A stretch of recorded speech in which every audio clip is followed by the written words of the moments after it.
નમસ્તે મિત્રો, હરિઓમ ઉપચાર કેન્દ્રની અંદર આજે એક દર્દી છે. તો ભાઈ આ કાકાને શું થયું હતું? આ પાચાભાઈ છે સોલંકી, એમને પેરેલિસનો જોટો આવી ગયો હતો. દાદાને પેરેલિસનો જોટો આવી ગયો હતો અને આ હાથ આમ પડી જતો. અત્યારે 3 મહિનાની કસરત પછી દાદાનો હાથ અત્યારે દાદા કરો તો હાથ અત્યારે કરો નીચે કરો, આંગળા આમ કરો.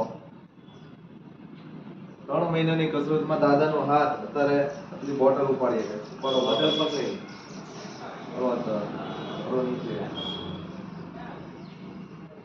તો તમારું શું કેવું છે? બહુ સારું રિકવરી સારી છે.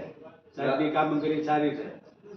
ભાઈ કે સાહેબની કામગીરી સારી છે એટલે વ્યવસ્થિત દાદાને કસરત થઈ ગઈ છે અને હાથ હલવા મળ્યો છે વ્યવસ્થિત.